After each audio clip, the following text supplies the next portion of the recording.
Pertama perasaan gak enak kan, Iya. merinding, dingin, terus kayak di mata gue tuh gue ngelihat sosoknya tuh perempuan, Iya. pakai baju hitam kemben gitu, terus ada apa ya, selendang hijau gitu kan, gini-gini lah dijoget gitu. Itu dia rambutnya panjang segini, enggak lebih segini, terus matanya hitam kayak gini.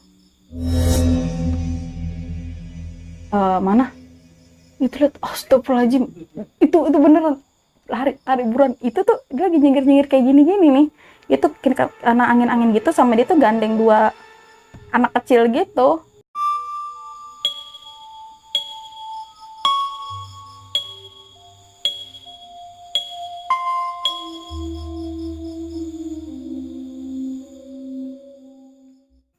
Assalamualaikum warahmatullahi wabarakatuh. Balik lagi di Pena Tua, tentunya masih bersama gua, Tole Jeje. Sebelumnya gua mau terima kasih banget buat kalian yang sudah mensupport, menonton, dan mendengarkan. Semoga kalian sehat selalu dan dalam lindungan Allah Subhanahu wa Ta'ala. Di kesempatan kali ini kita masih bersama narasumber yang mempunyai pengalaman mistisnya. Kita sapa aja langsung narasumber kita. Tentunya di samping gua sudah ada Kak Diva. Kak Diva, apa kabar Kak? Ya, alhamdulillah baik. Gimana kabar, sehat ya? Iya, sehat.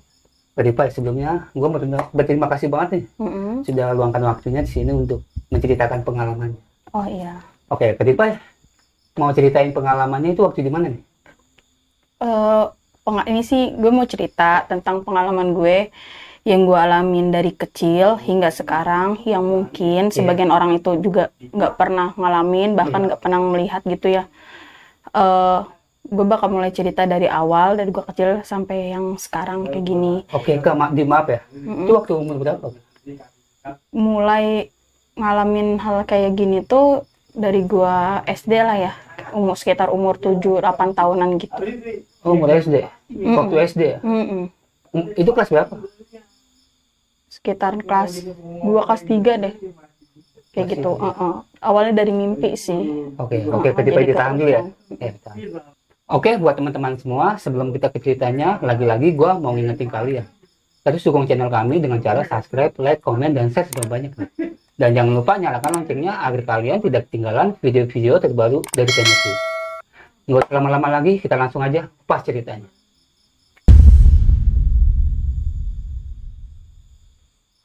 Oke, Kak Diva, bisa diceritain awal mulanya dari awal ya? Iya, dari awal. Gue bakal cerita dari awal sedetail mungkin ya. Iya.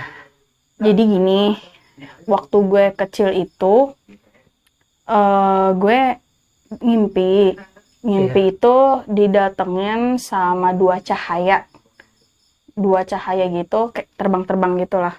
Terus tempatnya tuh gelap banget, gue berdiri di situ, tapi makin lama tuh cahaya jauh gitu, terus berubah jadi sosok dua orang laki-laki. Cahaya itu warna apa? Cahaya terang, kayak lampu, kan ada kayak lampu biru, merah gitu. Oh enggak, dia tuh kayak putih ke kuning-kuningan, kayak cahaya lampu gitu. Oh iya. Klip gitulah. Terus berubah jadi dua sosok laki-laki yang memakai baju putih, serba putih lah gitu. Terus menengok ke arah gua gitu. Pertama ngimpi udah gitu aja, selesai. Jadi gua nggak tahu tuh artinya apa. Itu waktu masih kecil ya? Iya, itu sekitar yang tadi gue bilang, yang pertama kali itu sekitar umur 7-8 tahun sih. Gue kurang lebih segitu, tepatnya gue lupa. Pokoknya 7-8 tahun yang lalu. Pas umur gue 7-8 tahun gitu. Nah, terus gue yang kedua gitu, ini sekitar gue kelas 4, kalau nggak salah, kelas 4 atau kelas 5 gitu. Itu gue alamin mimpi lagi. Mimpi itu gue ada nyamperin sosok laki-laki tua, ya kakek-kakek lah gitu. Dia serba putih juga, serba putih, pakai yang kayak gelung-gelungan putih gitu juga, bawa tongkat. Gitu ya? Iya, apa sih yang itu? Gue bilangnya gelung-gelungan atau gimana sih? Iya gitu. Terus dia bawa tongkat, terus dia bilang gini, gue kan emang suka sama kayak kesenian bela diri lagi bagaimana gitu ya. Terus dia bilang gini, pesan ke gue, sebenarnya kamu bisa katanya jadi jawara asal jalannya yang benar, segala macem lah gitu gue dinasehatin. Nah terus udah tuh mimpi kayak gitu. Nah lama kelamaan apa yang mau gue pernah gitu mimpi apa yang bakal gue alamin itu mimpi gue mau Maksudnya? ketemu siapa nih misalkan mau ketemu siapa atau nandain apa itu biasanya gue mimpi kayak gitu. Masuk dalam mimpi gitu. Iya sebelum kejadian itu gue pasti mimpi kayak gitu. Gue nggak bisa jelasin detailnya tapi itu gue cerita kayak gitu tuh. Nah terus setelah itu gue kan sekitar SMA baru berkembang lagi. Sebenarnya pas SMP juga itu gue sering ngalamin kayak gitu, tapi karena gue nggak mikirin gitu lah ya, masa bodoh, iya cuek kayak gitu. Terus? Nah setelah itu gue ikut silat lagi, gue kembangin lagi, gue sempat berhenti tuh SMP tuh gue sempat putus sekolah. Sempat ini silat itu gue berhenti dulu karena ya main lah gitu ya. Nah SMA mulai gue masuk lagi di silat itu. Nah terus gue ketemu nih sama guru gue baru kenal. Nah itu gue sering ngerasain pinggang gue sakit pertama gitu lah ya, badan gue nggak enak. Nah kata guru silat gue itu katanya gini, coba aja cek sama guru ngajinya dia gitu. Oke lah gue ikut dia ke sana. Gue dicek terus disuruh ikut ngaji lah gitu. Terus? Disuruh ikut ngaji. Terus kata guru ngajinya itu katanya gue diikutin sama uyut gue gitu katanya mau ngelindungin gue lah intinya kayak gitu. Ya gue ngejaga. Gue entah percaya nggak percaya kan tadinya. Ya karena gue juga emang nggak tahu kalau gue punya uyut keturunan yang pintar kayak gitu, gue nggak tahu. Akhirnya gue nggak tahu sejarahnya. Nah akhirnya suatu hari gue lagi latihan silat itu gue ngalamin perasaan gak enak nih. Gue kan dulu itu waktu latihan? Iya waktu latihan pas udah mau balik sih, posisinya udah mau balik itu di tengah malam. Sekitar jam 11 lewat lah, jam 11 lewat hampir setengah 12 malam itu gue balik latihan silat. Pertama gue kan dulu latihan di bersebutin namanya nggak sih? Nggak usah. Ya udah. Gue lagi posisi di situ. Nah terus gue ngerasain itu ada sosok perempuan berupa siluman. Itu gue masih baru ngerasain tuh, tapi kayak ngelihat. Tapi ini gue belum namanya bener-bener uyut gue deket gue ya. Cuman ini gue udah ngalamin lagi tuh, mulai ngerasa kayak gitu lagi. Itu tahu kehadiran dia itu dari mana? Dari perasaan doang apa? Nah pertama melihat. Pertama perasaan gak enak kan, merinding, dingin, terus kayak di mata gue tuh gue ngelihat sosoknya tuh perempuan, pakai baju hitam kemben gitu, terus ada selendang hijau gitu kan, gini-gini lah dijoget gitu. Itu kayak siluman ular gitu, penunggu situ. Nah karena guru silat gue juga ya orang bisa juga dah gitu. Akhirnya dihilangin lah. Udah tuh pulang sampai rumah nggak apa-apa.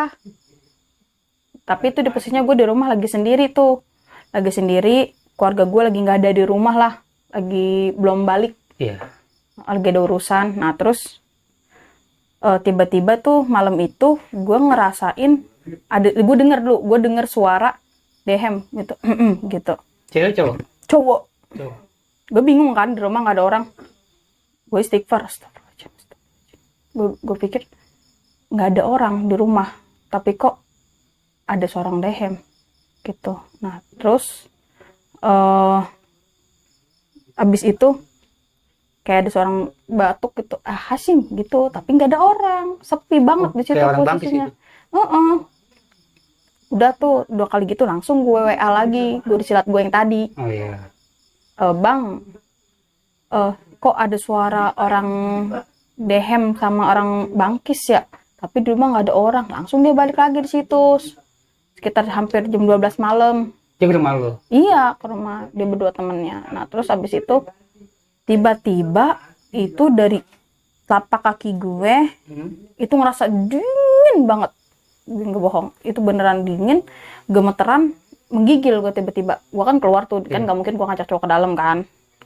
Nah itu gue menggigil kayak gini tuh di depan rumah gue kan ada balai. Gue begini dari kaki itu kayak ada yang masuk dari kaki. Macam kayak semutan apa kerang gitu? Bukan kesemutan, gimana ya? Itu posisi dingin, yang gue juga nggak ngerti. Itu posisi dingin, gemeteran, gue nggak bisa ngendaliin diri gue nggak ngerti. Nah di situ gue masih tahan, suruh istighfar, ngendaliin diri ya kan, kayak gitu. Nah, masih sadar lah.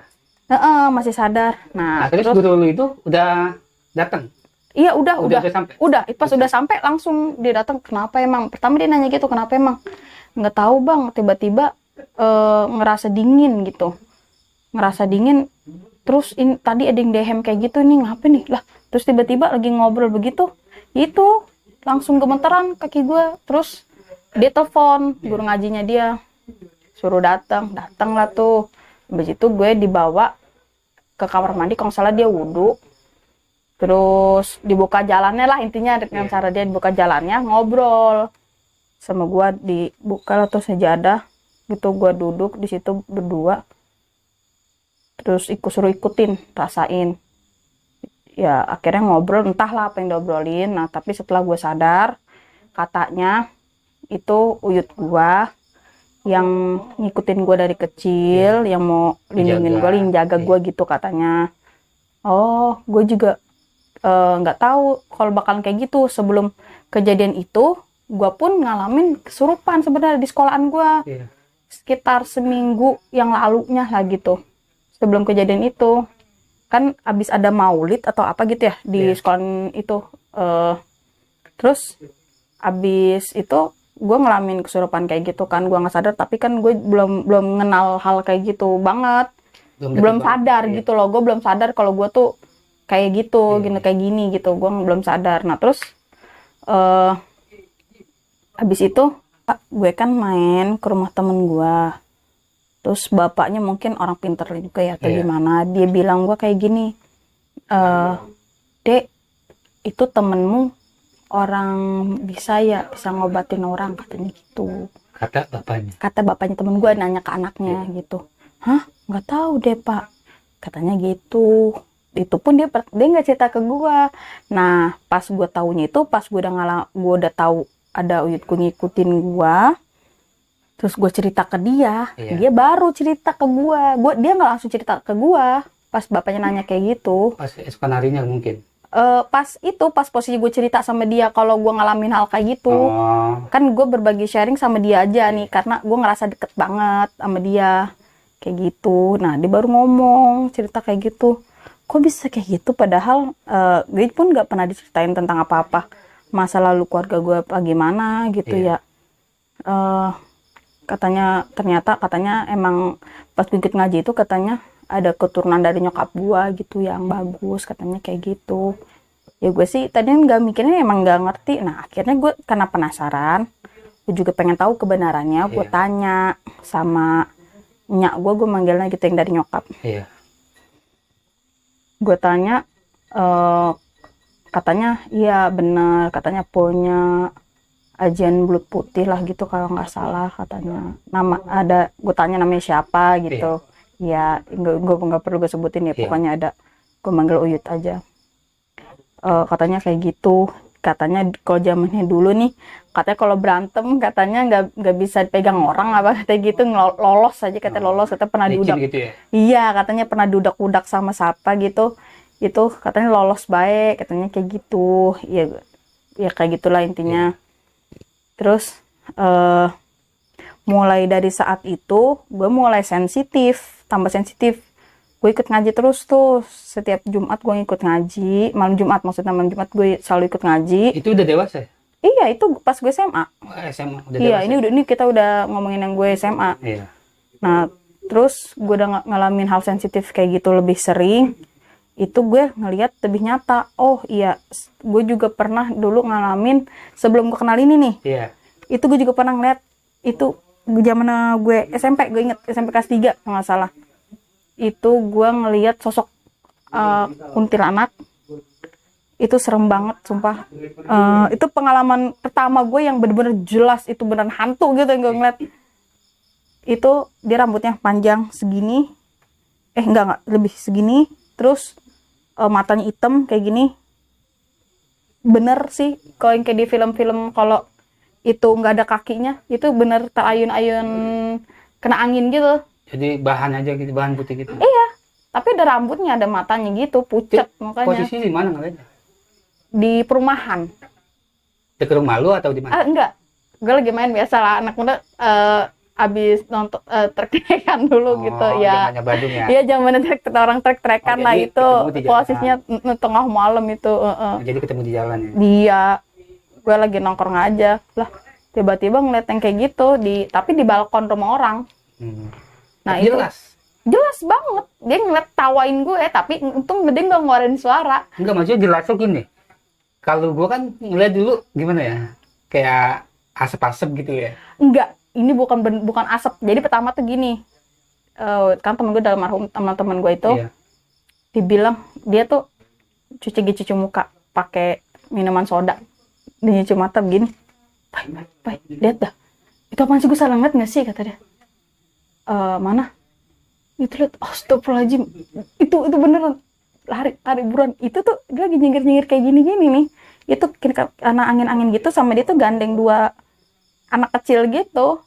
Bawa 2 anak kecil? Iya, cuman yang anak kecil tuh nggak terlalu jelas, cuman kayak berupa bayangan gitu aja, tapi kelihatan kayak gitu, nggak kelihatan bentuknya. Yang jelas banget itu si emaknya itu. Itu yang jelas banget, itu palanya geleng-geleng gitu, gue sampai merinding, bener-bener geli gitu loh. Oke, itu kan perdana ya, Kadipa ya, ngelihat itu kayak gitu. Iya. Nah, terus balik lagi ke tadi yang gue makin sensitif nih di saat SMA.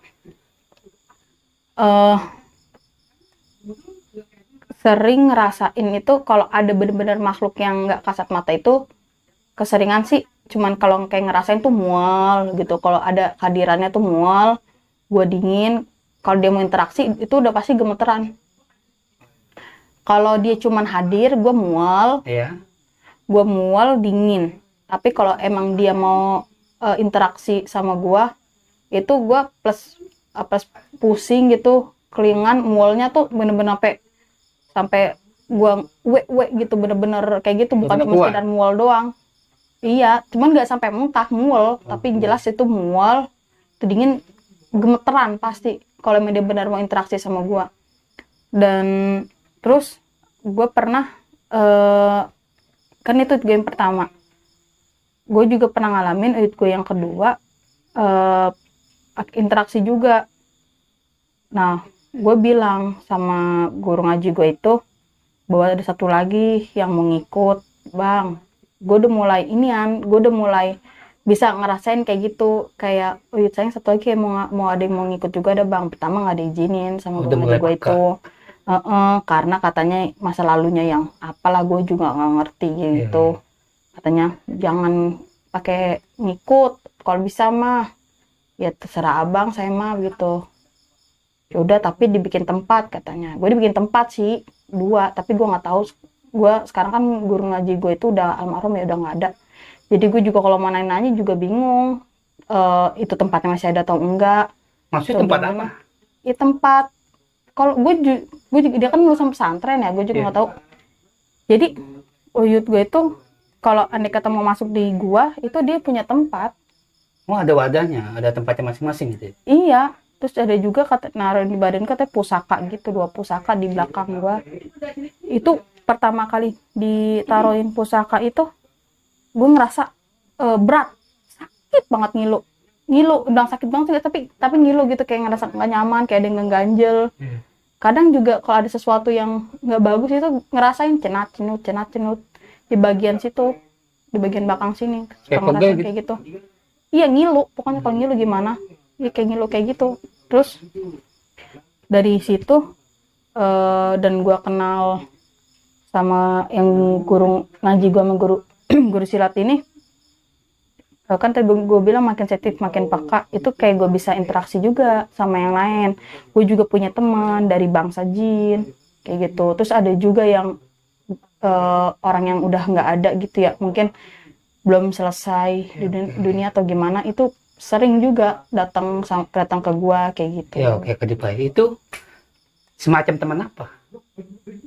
Jadi ceritanya gini, kan guru ngaji gue kan juga dia waktu itu habis pulang ngobatin orang, ketemu sama sosok anak kecil cewek gitu kan, di bawah pohon. Katanya kok udah lusuh banget gitu, pengen lurusin, ditanya udah lama dia meninggalnya tapi nggak ada yang ngurusin keluarganya, intinya gitu katanya. Jadi kalau orang udah meninggal tapi nggak ada yang ngurusin, itu dia pakaiannya lusuh. Akhirnya Maksudnya ngurusin itu ibarat doa ya? iya, Kirim doa datang ya? ke makamnya ya kirim doa, bersihin makamnya. Jadi kita ingat sama dia gitu. Nah terus akhirnya dibawa tuh pulang, ya dengan caranya dia lah.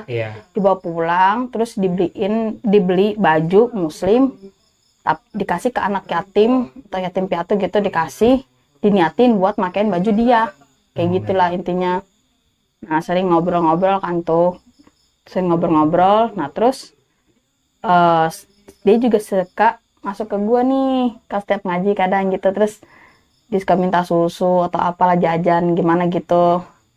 Nah nggak lama itu dia sering sih kalau gue jalan-jalan, dia ngikut gue juga jalan, tiba-tiba ngikut kayak gitu ya, minta diajak.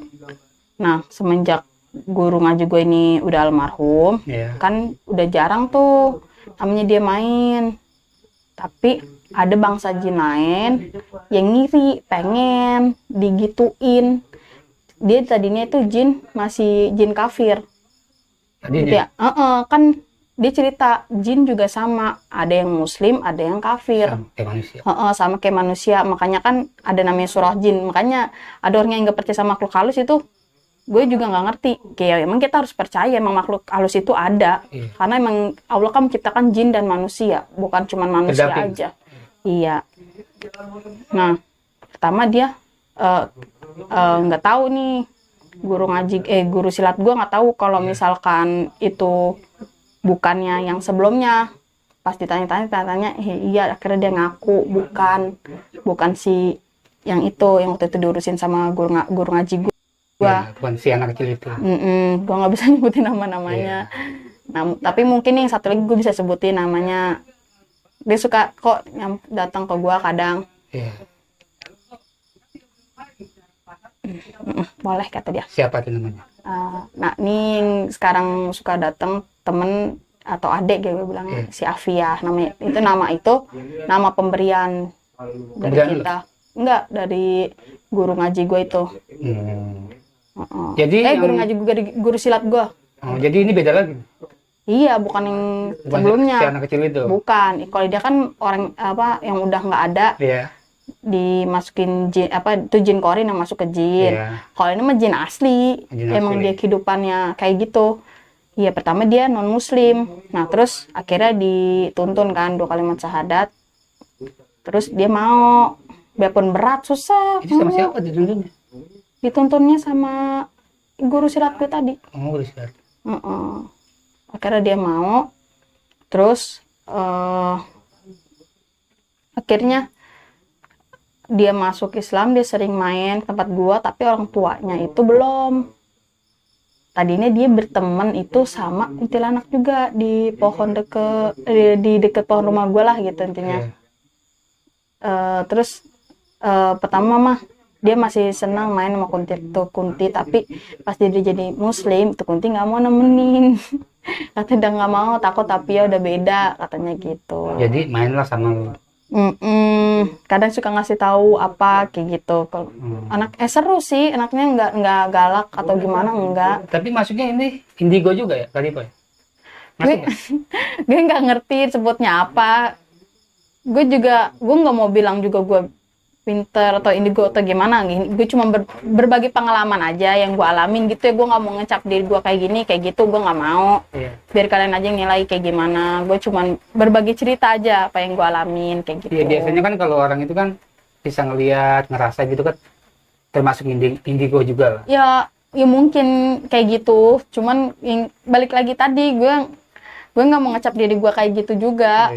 Takutnya yang orang indigo tuh lebih tahu emang indigo tuh bukan kayak gitu tuh gimana, gue nggak tahu. Ini penilaian kalian kayak gimana, gue nggak tahu.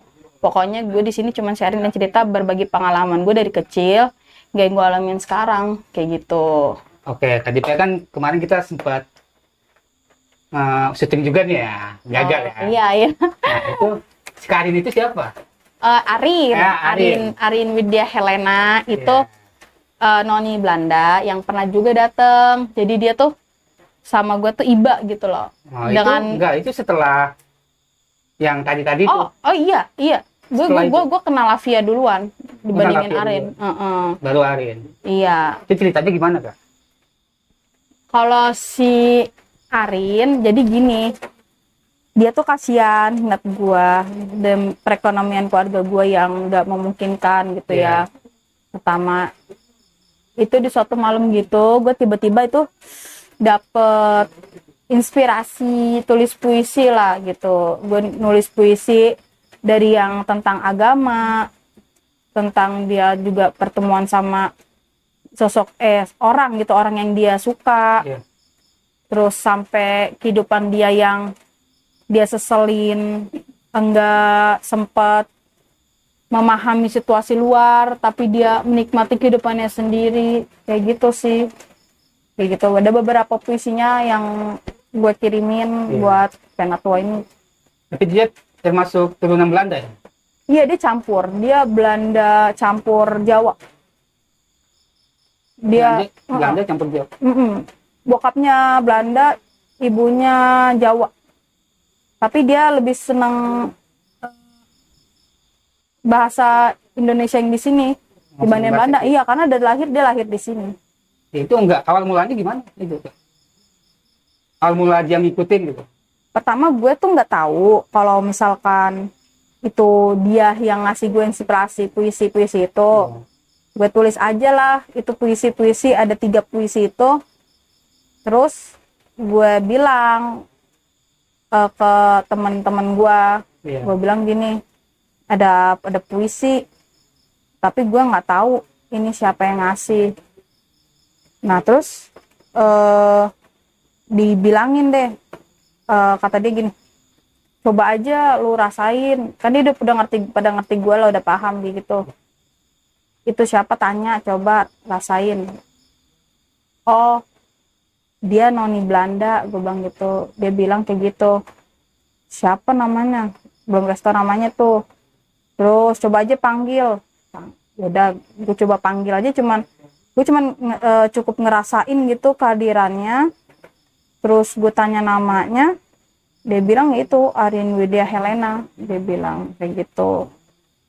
Ya dia nyeritain tentang kehidupan dia, yang dia dari kecil hidupnya yang enak, terus tiba-tiba dia ngerasain suatu kejadian yang dia nggak duga, yang sebenarnya tuh gini kan, nyokapnya itu kan muslim, bokapnya itu kan non muslim. Dia sebenarnya mulai diajarin sih pelajaran tentang muslim lah sama ibunya. Dia sempet sebenarnya dia bilang itu sempat ngucap 2 kalimat syahadat lah yang diajarin sama ibunya. Ibunya pun sering ngelantunin sholawat kalau dia lagi tidur tuh waktu kecil. Nah tapi karena ada suatu masalah yang menimpa keluarganya, itu ibunya belum sempat ngasih tahu atau ngajarin dia tentang sholat. Itu udah keburu terpisah duluan, dilarang sama bokapnya. Bokapnya itu gimana, orangnya temperamen atau galak gitu loh terhadap keluarganya. Kalau udah menyangkut dia nggak suka atau dia marah gara-gara suatu masalah itu, jadi dipisah lah. Iya, dipisah, nggak ditemuin sampai seumur hidupnya mereka, nggak ditemuin sama sekali. Sampai dia ngelawan sama bokapnya itu, dia suka sama orang pribumi, akhirnya dia dipasung sampai dia meninggal kayak gitu. Meninggal aja apa? Dipasung dia. Dipasung. Ya nggak dikasih makan atau gimana? Dikasih makan, tapi kan namanya batin atau pikiran dia tersiksa. Jadi mungkin makan juga dia nggak bakal mau atau gimana, gue juga nggak ngerti. Pokoknya dia cuma cerita kayak gitu. Dia ngerasa dia udah nggak berarti, dia mau belajar tentang Islam atau sholat dia nggak ada yang bisa ngajarin karena dia dikurung di rumah terus kayak gitu. Sekalinya dia mau berontak, dia pengen belajar sama orang pribumi itu yang laki-laki itu ketahuan bokapnya lah, malah dikurung kayak gitu sampai seumur hidupnya. Itu KDP pernah nggak lihat wujudnya? Arin? Iya. Pernah. Waktu itu gue penasaran kayak gimana. Dia tuh sosoknya putih, tinggi, putihnya putih rada gimana ya? Rada merah? Dia putih langsat gitu. Iya, bukan yang putih bening, dia putih langsat gitu. Rambutnya panjang sepinggang. Waktu itu dia nampilin sosok ke gue itu rambutnya panjang tapi sambil dikepang pakai baju putih, kepang panjang gitu aja ke belakang. Terus ngeliat gue, dia medep belakang tapi terus dia nengok ke gue gitu aja. Nah itu kan cara hadir dia itu KDP manggil atau gimana? Kalau buat interaksi dia masuk ke gua gitu sih gue belum pernah. Tapi kalau kayak cuman interaksi nanya-nanya gitu, ya gue cuman niatin gue dalam hati gue manggil itu dia kayak gitu aja. Jadi nanti gue rasain apa yang dia omongin, pending sampein kayak gitu. Oh, jadi nggak selalu nampakin ya? Enggak. Kayak gitu. Jadi puisi itu juga kan dari tuntunan dia ya? Iya, kayak gitu. Bukan KDP sendiri yang ngarang gitu ya, dari tuntunan dia. Ya gitu. Gitu aja. Nah. Terus ya masih banyak sih sebenarnya, cuma kan tuh sebagian yang gue bisa ceritain aja. Iya. Karena waktunya juga udah malam ya. Nah kita balik lagi nih KDP ke si Arin ini ya. Balik lagi gitu ya. Gue penasaran banget nih. Dia sampai sekarang ngikutin nggak? Kalau ngikutin sih enggak. Dia ada di posisi dia, maksudnya di tempat dia berada dia ada. Tapi dia nggak ngikutin gua. Enggak. Kalau dipanggil dia ada. Oh, jadi nggak selalu ngikutin, cuma kalau dipanggil dia ada. Dan ternyata itu di dunia, gue cuma sekedar cerita aja nih. Ini mah cerita dari temen gue yang dari dunia jin itu juga. Dia bilang di sana itu juga sama aja kayak di sini, kayak ada pesantrennya. Ya kalau itu sih gua nggak tahu ya. Ada pasarnya. Iya, kayak gitu. Itu gue dapet cerita kayak gitu. Katanya beneran ada kayak gitu juga. Iya sih banyak orang bilang guru ngaji gue juga kayak gitu. Cuman gua nggak tahu benar apa enggaknya. Cuman gua nggak. Itu bangsa jin itu sendiri yang cerita ke gua. Oh, bangsa itu sendiri. Iya, kalau di sana tuh kayak gitu, sama aja kayak di sini. Wahana bermain juga ada.